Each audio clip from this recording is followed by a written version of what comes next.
Olá, amigos aprendizes do Evangelho, mais um bonito capítulo para a nossa reflexão, chamado Preparação de Experiências. No começo desse capítulo, o Alexandre, com o André junto, porque eles estavam voltando de uma atividade, é procurado por um amigo, até de mais alta elevação hierárquica, para falar de Segismundo, que é um amigo em comum dos dois e que estava precisando de um apoio em que o Alexandre poderia ser bem útil à intervenção dele, apesar de ele não ser especialista em reencarnação, porque este é o tópico e a gente vai acompanhar os detalhes desse procedimento reencarnatório no próximo capítulo, mas esse é uma preparação do próprio André para acompanhar os detalhes desse momento tão incrível que a gente vai conhecer na próxima semana.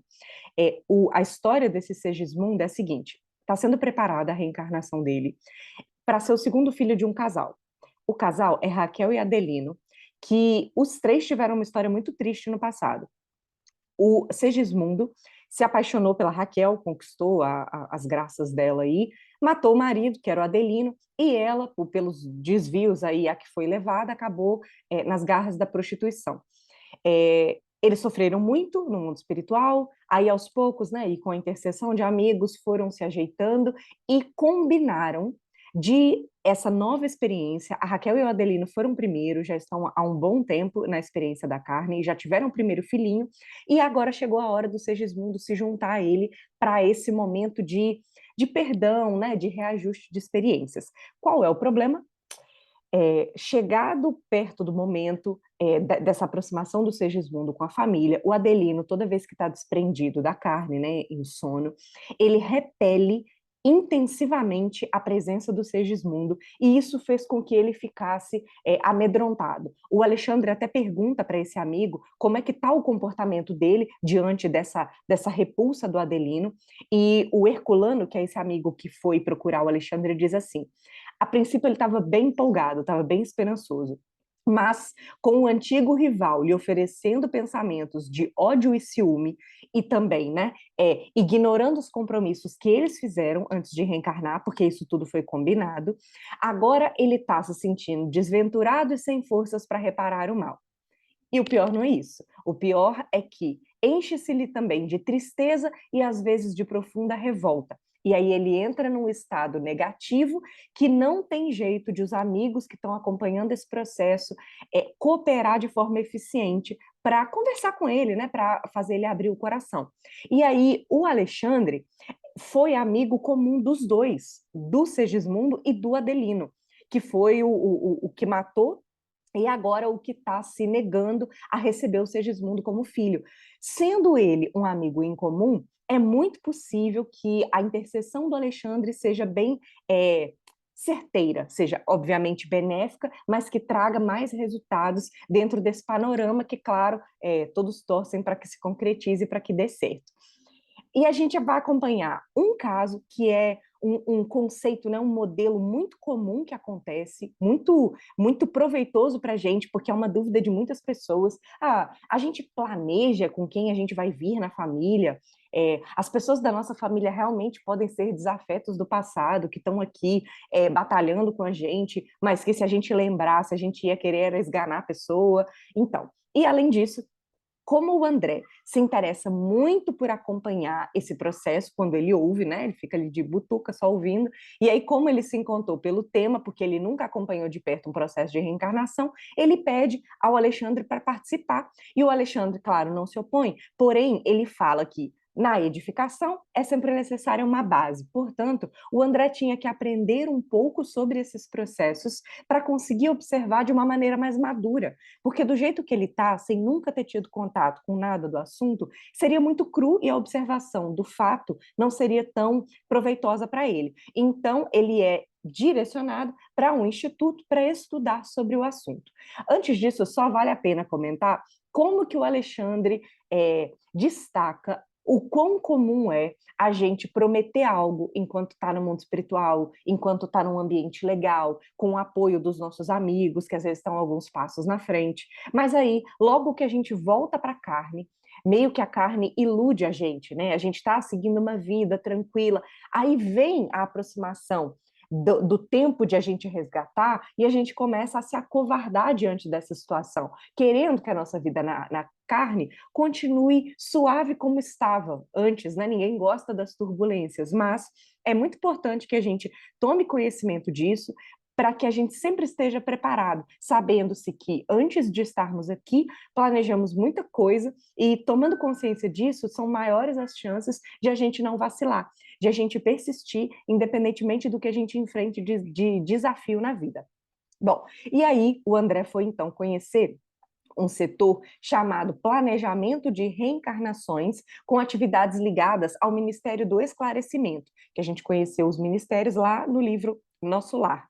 E aí o Alexandre explica que uma grande porcentagem de reencarnações na Terra se processa em moldes padronizados no campo de manifestações puramente evolutivas. Pessoas que vão morrendo, nascendo, simplesmente mantendo no corpo físico as impressões de hereditariedade, mantendo no corpo físico também as impressões que o perispírito impõe pelo mal feito anteriormente, mas tudo de uma forma natural, de como a lei divina é, que a lei divina já dá conta desses processos de forma natural. Porém, existe uma percentagem, não tão grande, mas existe, que ao invés de seguir simplesmente o fluxo natural da lei, como eleva-se em cultura e conhecimentos, nas palavras do Alexandre, e, consequentemente, em responsabilidade, capacidade de assumir maior responsabilidade, consciência das escolhas, o processo reencarnacionista é, então, individual e mais complexo. Então, tem colônias espirituais mais elevadas que mantêm serviços especiais para a reencarnação, inclusive de trabalhadores e missionários. Só que quando o Alexandre fala de trabalhadores, ele não está falando de pessoas especiais que já viraram puras, não, espíritos super elevados, não. Ele está falando trabalhador como uma pessoa que obteve uma soma relevante de qualidades superiores que, apesar de terem débitos anteriores, apresentam valores de boa vontade, perseverança e sinceridade que dá a eles o direito de influenciar sobre fatores da reencarnação. Aí ele diz, que é a parte mais interessante do capítulo, claro que nem sempre tais alterações se verificam em condições agradáveis para a experiência futura. A gente vai ver exemplos disso aqui nesse capítulo. A partir do momento que a pessoa tem opção de escolha, não é que ela vai escolher um caminho fácil, não. Tendo ela consciência do que precisa passar, e tendo ela a vontade, o anseio gigantesco de limpar aquela mancha espiritual que ela tem, o que ela quer é uma encarnação que permita que ela pague os débitos. E, em geral, essas encarnações não são encarnações agradáveis, não são encarnações com um corpo bonito, com dinheiro no banco, com uma profissão invejável, com uma posição de status na sociedade. Na verdade, é bem ao contrário disso, geralmente. Aí o Alexandre continua explicando. O problema da queda é também aprendizado. E o mal indica uma posição de desequilíbrio que vai exigir restauração e corrigenda. A evolução confere poder para a gente. Só que a gente gasta muito tempo até aprender a usar esse poder, porque a gente passa séculos no serviço de iluminação íntima. Porque a gente, apesar do poder de escolha e apesar da boa vontade, a gente faz escolhas e depois não cumpre essas escolhas, porque a gente está, como diz o Alexandre, no campo das ideias e de possibilidades, porém, a gente também precisa colocar isso em prática. A gente precisa exercer a responsabilidade de ter esse poder, de ter esse direito de fazer o planejamento da nossa encarnação, da nossa família.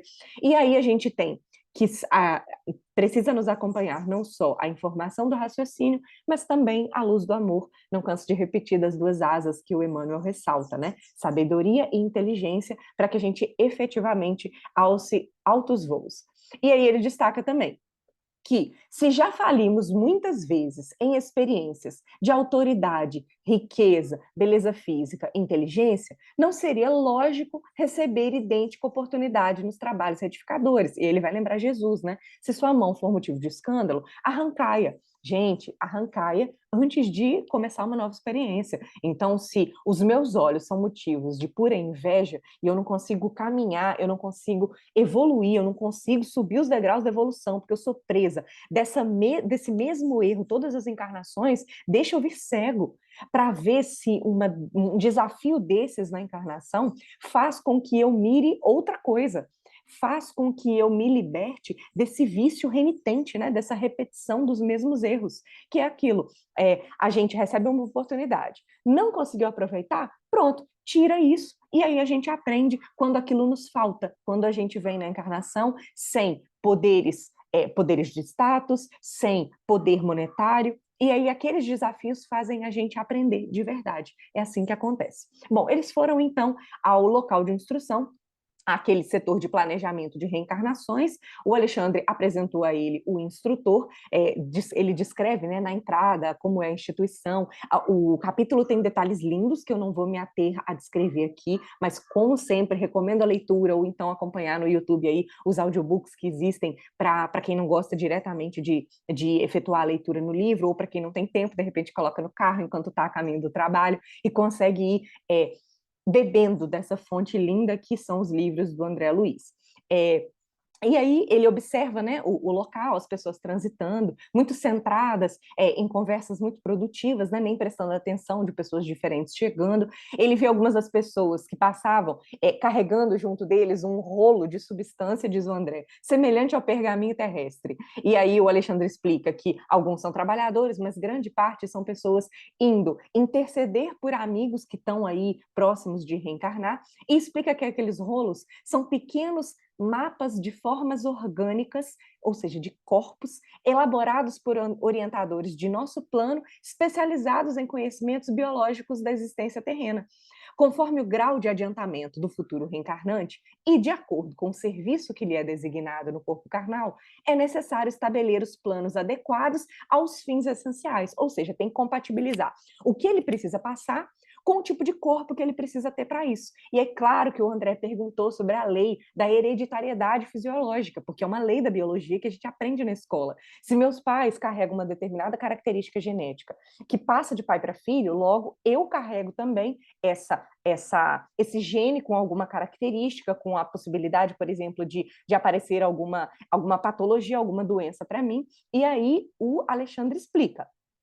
Sim, a hereditariedade fisiológica funciona com domínio sobre todos os seres em evolução, mas sofre naturalmente a influência de todos aqueles que alcançam qualidades superiores ao ambiente geral. Olha que lindo! Pessoas que estão em graus mais evoluídos conseguem exercer influência para modificar essas leis da hereditariedade fisiológica. Tudo é vivo no nosso organismo, inclusive as nossas células, né? As células, inclusive, que a gente carrega as informações dos nossos ancestrais. E ele diz também, além do mais, quando merecedor de serviços intercessórios, a pessoa quando a pessoa é merecedora de forças de serviços intercessórios, espíritos mais evoluídos podem imprimir certas modificações à matéria, desde as atividades embriológicas, ou seja, até antes do nascimento, determinando alterações favoráveis ao trabalho de redenção.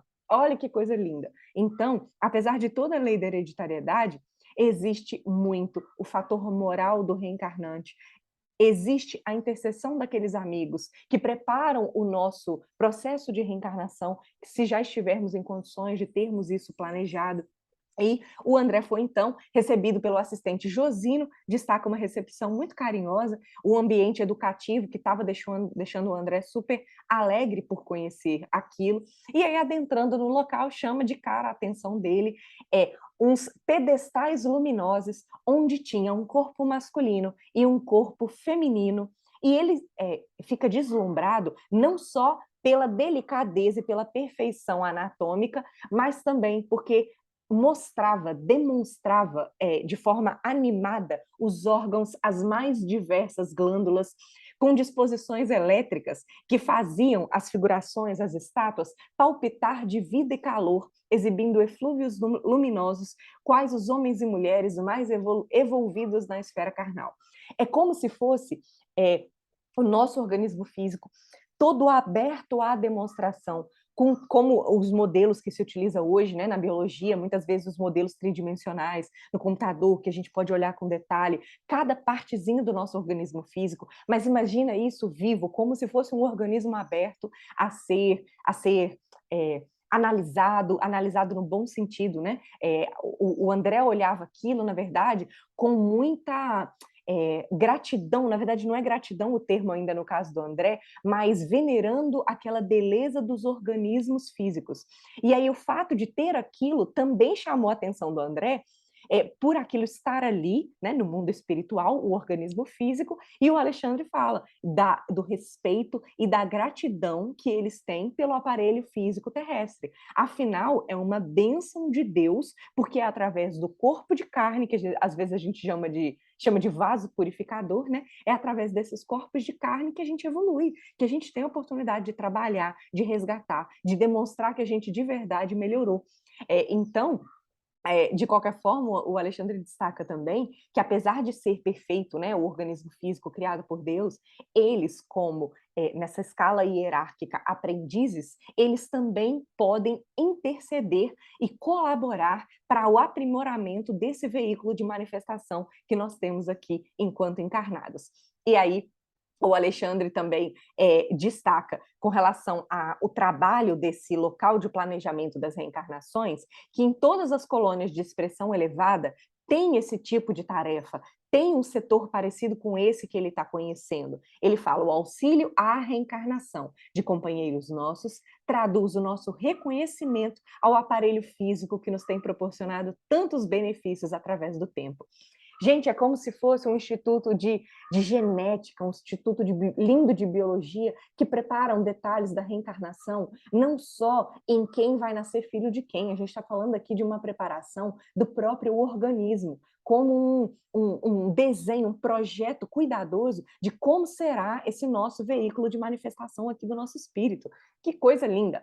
Bom, estando no local que prepara as reencarnações, prepara os organismos físicos, o André lembrou do pai dele, aí ele diz que um dia voltará à experiência carnal, procedendo, de zonas francamente inferiores. Lembrando que a gente soube no nosso lar do caso do pai dele, que teve uma vida meio desviada, tinha duas amantes muito loucas, muito grudadas nele, e aí acompanhamos a grande abnegação da mãe dele de reencarnar, ser de novo companheira desse mesmo marido e receber as duas amantes como filhas deles. Então, acompanhamos essa linda cena, né, essa linda dedicação da mãe do André, lá no livro Nosso Lar, que é o primeiro livro da série, e o pai dele não estava em boas condições, né? Houve uma grande intercessão da mãe do André, que inclusive foi pela intercessão da mãe do André que ele saiu das zonas inferiores, lá na encarnação pertinente dele, né?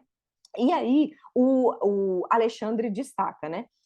Porque o André chegou a perguntar como é que funcionam esses que vêm das regiões mais baixas. Eles vão ter esse generoso auxílio? E o Alexandre explica que se ele for criatura de razão esclarecida, embora não iluminada, ou seja, tem todos os seus erros, mas tem noção do que está acontecendo, após a morte e permanece após a morte em estado de queda e não deve ter voltado a. Voltando aqui. Se for ele criatura de razão esclarecida, embora não iluminada, permanecia após a morte em estado de queda e não deve ter voltado à bendita oportunidade, ou seja, reencarnado, sem o trabalho intercessório e forte ajuda de corações bem amados do nosso plano. Ou seja, se está são erros muito grotescos, mas tem capacidade de raciocínio, com certeza teve intercessão de alguém para conseguir reencarnar, para ter essa nova conexão com o mundo físico, que foi o caso do pai do André. E aí, nesse caso, terá recebido a cooperação de benfeitores em posições bem mais altas, que vão ter endossado para ele as promessas do serviço regenerador. É como se falasse assim: não, vamos lá, eu acredito nele, vai dar certo, ele vai ter uma encarnação de sucesso, estou apostando minhas fichas nisso.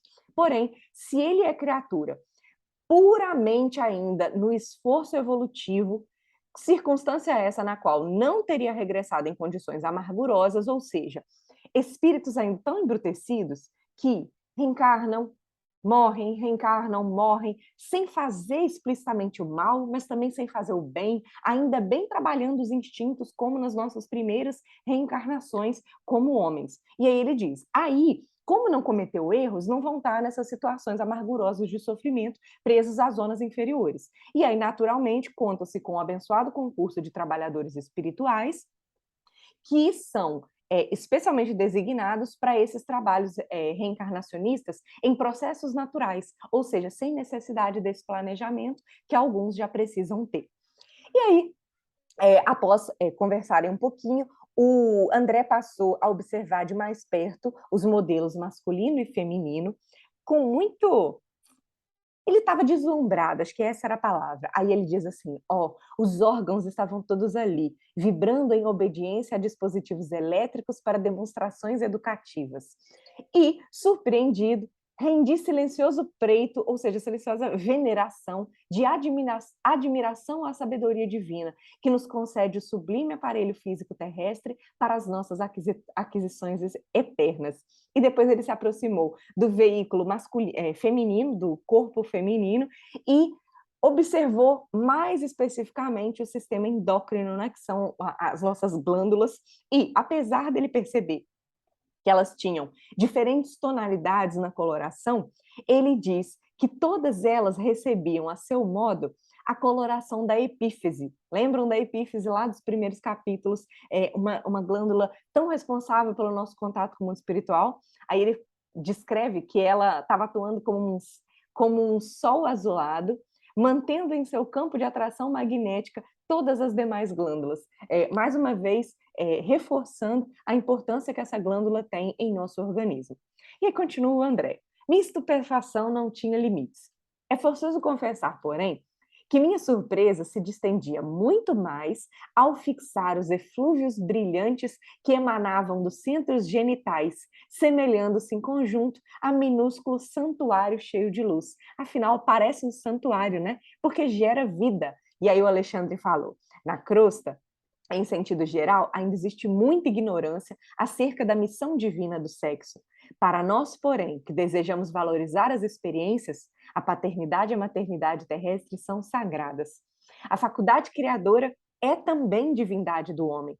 O útero maternal significa para nós a porta bendita para a redenção. É a porta que nos conecta de lá do mundo espiritual, cheio de anseios, cheio de dúvidas, cheio de medos, mas com muita necessidade de nos repararmos para crescer espiritualmente. E aí o útero é a grande porta de entrada aqui para a Terra. Lembrando, gente, que a gente está falando da maternidade, mas quantos irmãos nossos existem que vieram pelas portas do útero, mas não estão em uma família? Estou dizendo isso porque aqui o Alexandre está falando da maternidade, do nascimento, mas é claro que o serviço da maternidade pelo coração é tão grandioso quanto acolher os irmãos que vieram pelo veículo de outra mulher e que não estão acompanhados dessa maternidade, dessa paternidade, podem receber uma nova família, e isso também se constitui de um lindo exercício de maternidade aqui na Terra, de uma abertura de portas para direcionar um espírito que precisa, afinal, de apoio para acertar. Bom, e aí o André compreendeu, né, o caráter sublime dessas energias sexuais e se compadeceu um pouco de nós, encarnados, que não conseguimos ainda edificar o respeito e o entendimento relativos aos sagrados órgãos procriadores, porque infelizmente a gente ainda faz muito mau uso das nossas energias sexuais, como a gente já comentou aqui em outros capítulos. Bom, e aí o assistente Josino foi cuidar de outras coisas e deixou o André acompanhado do Manassés, que ia mostrar para ele alguns detalhes do que ocorriam lá. E eles entraram num pavilhão de desenho, onde numerosos cooperadores, diz o André, traçavam planos para reencarnações incomuns. E é como se, eu imaginando assim, é como se estivesse entrando em uma sala cheia de arquitetos que, ao invés de estarem desenhando ali estruturas, estavam desenhando organismos físicos. Imagino que tenha sido muito bonito. E aí eles foram abordados por uma entidade simpática, que depois você vai conhecer os detalhes aí desse moço que está quase reencarnando, depois de 15 anos de trabalho nas atividades de auxílio. Só que, como ele estava voltando para liquidar algumas contas, ele estava um pouco receoso, um pouco indeciso, um pouco hesitante.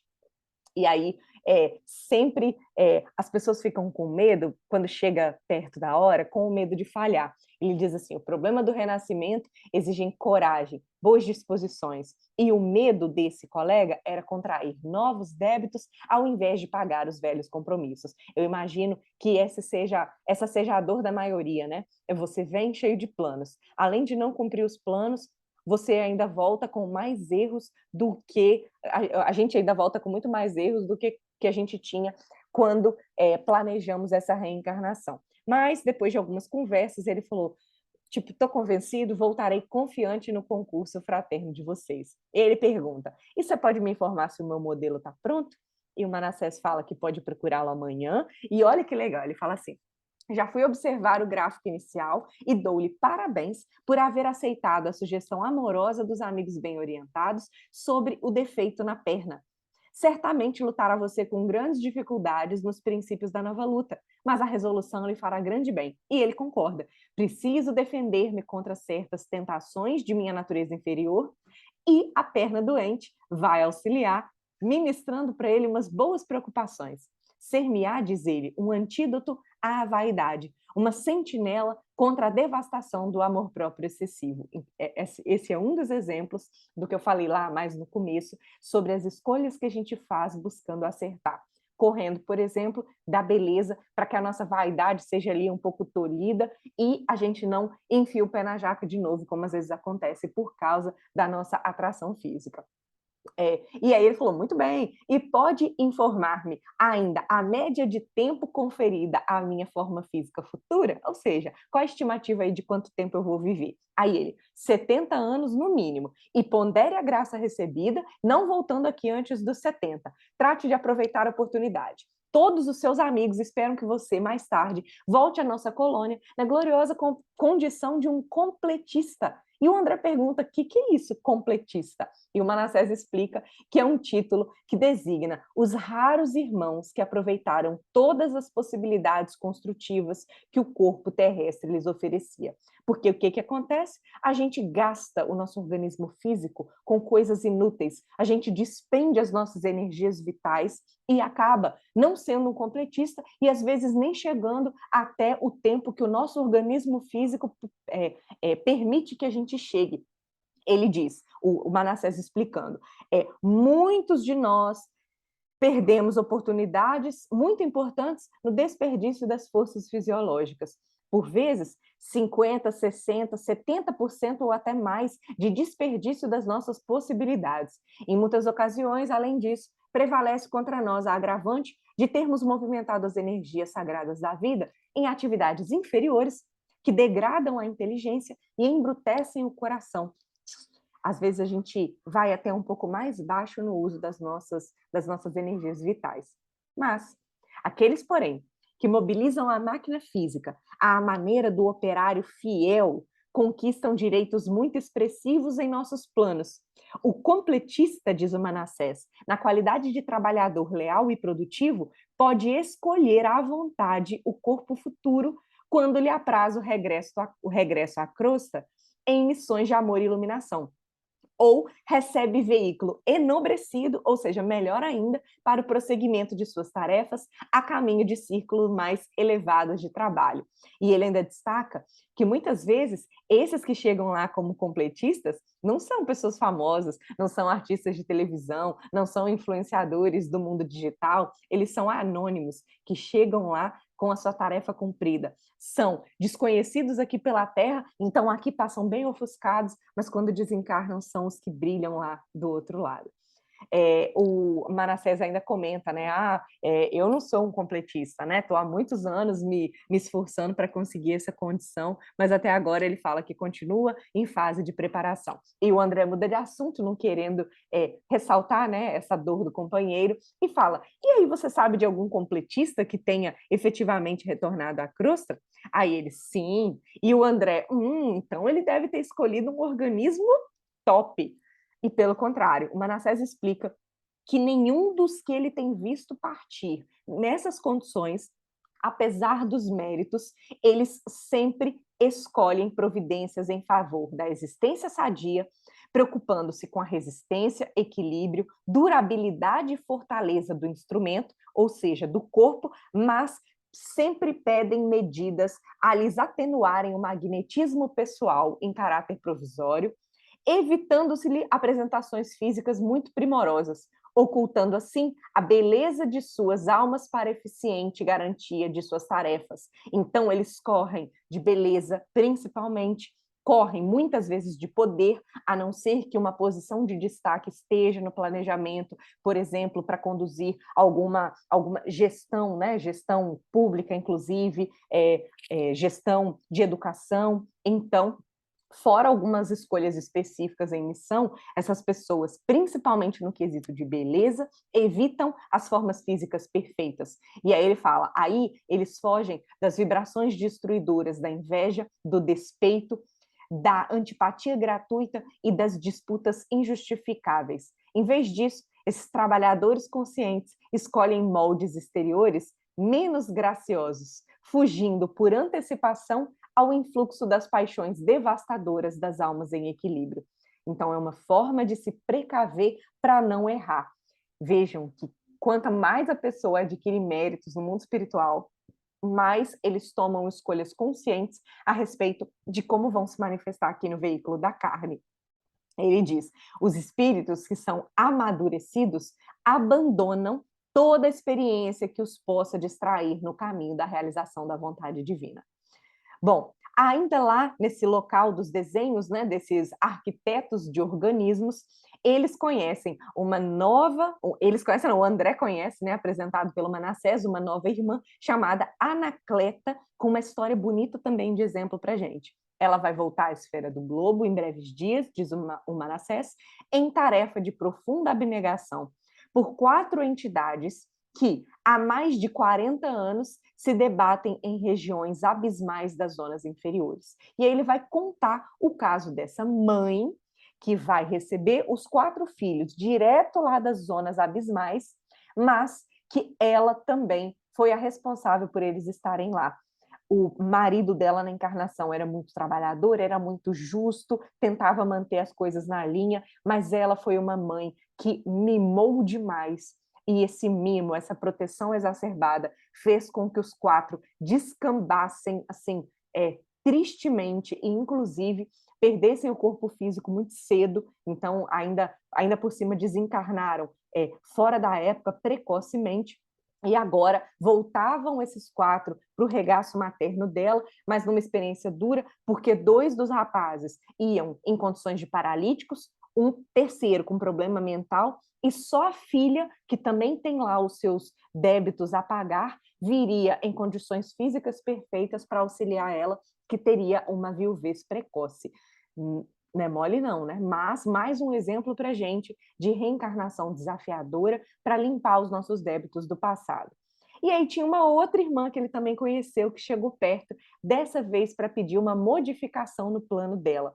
Ela aponta, assim, a região do colo e pede que haja modificação para que a tireoide e a paratireoide não estivessem tão perfeitamente delineadas, porque ela foi, claro, advertida pelos benfeitores, no sentido de não se apresentar na crosta dentro de linhas impecáveis para a forma física. Então, para ter maiores possibilidades de êxito e de queda, ela quer fugir da perfeita harmonia física que perturbaria as atividades dela. Eu não entendo muito bem assim de biologia, eu sei que a tireoide e paratireoide são extremamente importantes na regulação do nosso organismo, na regulação dos hormônios, então não fica claro aqui para mim se ela quer dizer de ter alguns problemas de saúde nesse quesito, ou até mesmo de desregular a forma física, de repente da forma de não ser muito magra, por exemplo, né, estilo modelo, esse tipo de coisa. Não fica muito claro para mim, desculpem aí, sou um pouquinho leiga nos quesitos da saúde.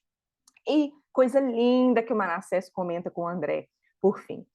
A medicina humana vai ser muito diferente no futuro, quando a ciência puder compreender a extensão e a complexidade dos fatores mentais no campo das moléstias do corpo físico.